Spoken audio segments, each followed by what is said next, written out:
Welcome back to Sean's Coffeehouse. Each episode I'll start with a new coffee recipe that you can try out at home. Super simple. Do it yourself. And I'll follow it with some automotive discussions. Sometimes news, sometimes my opinions. And I want it to be an open dialogue between me and you. So comment down below on future discussions I should talk about, or put in your input. I respond to all my comments, so I want to see them down below. So first coffee recipe of the series utilizes some instant coffee. I'm not a huge fan of instant coffee, but for cool recipes, coffee recipes, it comes in handy. Instant coffee is just brewed coffee crystallized and scraped off into a jar like this, so you could just water it. Anyway, I didn't know that, but it might be common knowledge. So for this recipe, we're using also some honey. It'll help if you get honey that's from the area that you live. Like this is Midwest honey. Apparently it helps with your allergies. Who would have thought? So you'll just cover the bottom of your glass with honey. Pretty good amount. This is a honey forward coffee. Okay, we'll add about 4 tablespoons of water. And then just 2 tablespoons or 2 teaspoons of your instant coffee.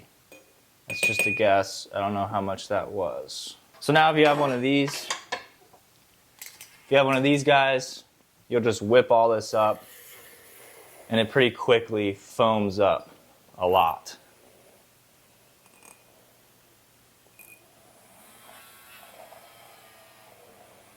You can add some more water if you have too thick of a thing. I'll add a little bit more water. So now I have another glass with ice in it, and we're just gonna pour our foam stuff in that glass with ice in it. Okay, now in that glass, pour some regular milk, and we're gonna whip up the milk again. Top it off with your whipped milk, and you have yourself a very foam forward coffee drink. But it's really easy to make and it's delicious. I like this coffee. It's very honey-y, which is good if you like honey, of course. One thing I will say is it separates pretty quickly between the foam and the liquid. But good flavor, and you could do like a decaf and have it any time of the day you want. So this week we're talking about none other than Jeep. I love Jeep. My family is a Jeep family. Both my parents have a Jeep. My sister has a Jeep. My girlfriend has a Jeep. Her entire family, every one of her family members, has a Jeep. So you might think I'm a Jeep, whatever they do, they can't go wrong type of person. No.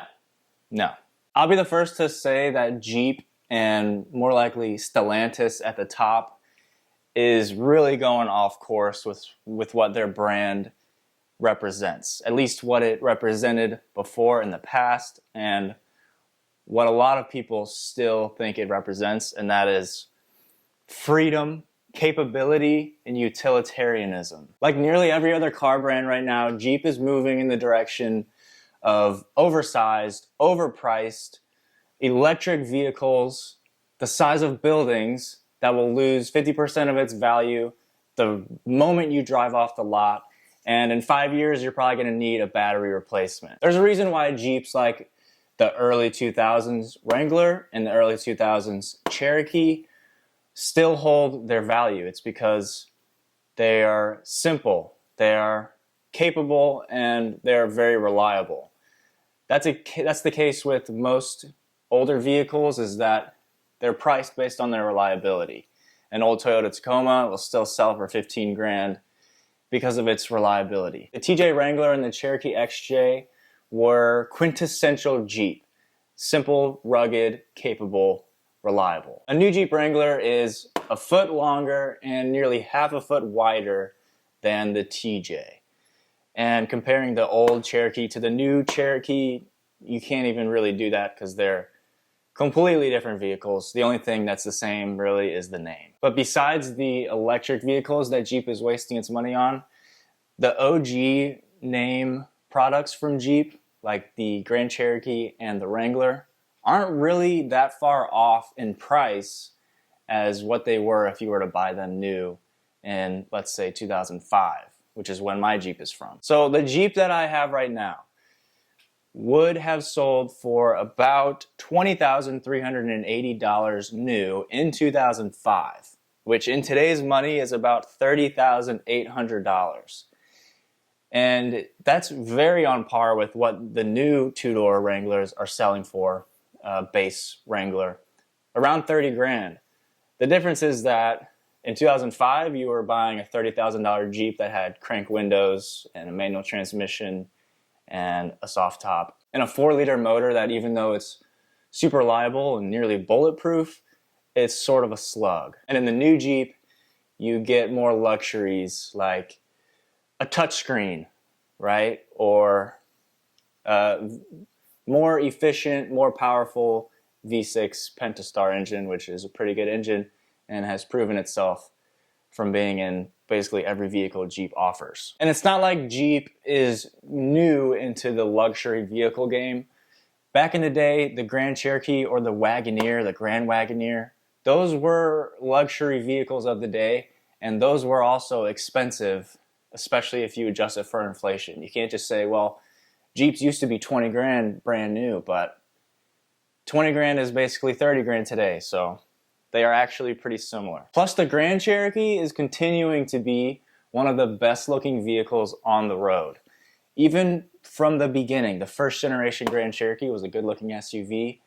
Then you fast forward to the 4th generation Grand Cherokee, which I think is probably the greatest design of an SUV ever created. And the newest generation, the 5th generation, is a good modernization of the 4th generation. But that leads to the fact that we don't really need all these new technologies that are in these new vehicles. You could spend the equivalent of 30 grand on a Jeep Wrangler in 2005 and you were happy with what you got because you knew it was going to be reliable and you knew it was made with not as much plastic as these new vehicles are made with. The annoying thing, in my opinion, is that a brand like Jeep could make a bare bones manual everything, even manual windows, Wrangler type vehicle for probably 20 grand new. And it would be almost a commercial type vehicle, bare bones everything, no luxuries. But that's what some people want. And young people, if they want to buy a new car that they can modify, $20,000 Jeep Wrangler type vehicle, I would go to the lot and buy one right now. And that's the annoying thing about the American car market, it seems, as a whole. But there's a reason why manufacturers are moving in the direction of oversized, over luxurious, overpriced vehicles, is because people are still going to the dealership and taking out a $40,000 loan to buy an SUV that has massaging seats and heated steering wheel and cruise control that basically drives for you. But not everyone wants that.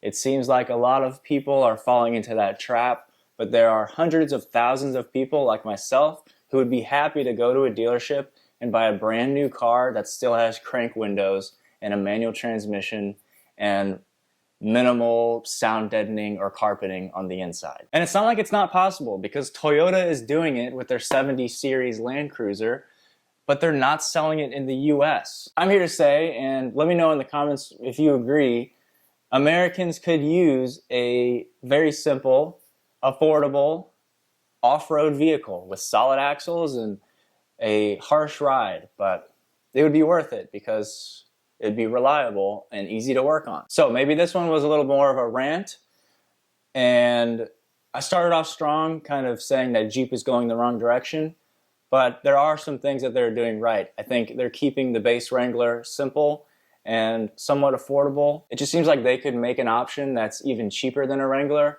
but offers that same idea of being able to go anywhere and modifying it to whatever you want it to be. GM and Chevy and all these manufacturers are making the largest vehicles I've seen in my life, the Hummer, the Silverado EV, the Escalade EV. It's insane, the size of these vehicles and the price that they're selling for. Anyway, I want to know what you have to say. Leave them in the comments. Let's have like an open dialogue type thing. Thanks for watching. I'll see you in the next one. Peace.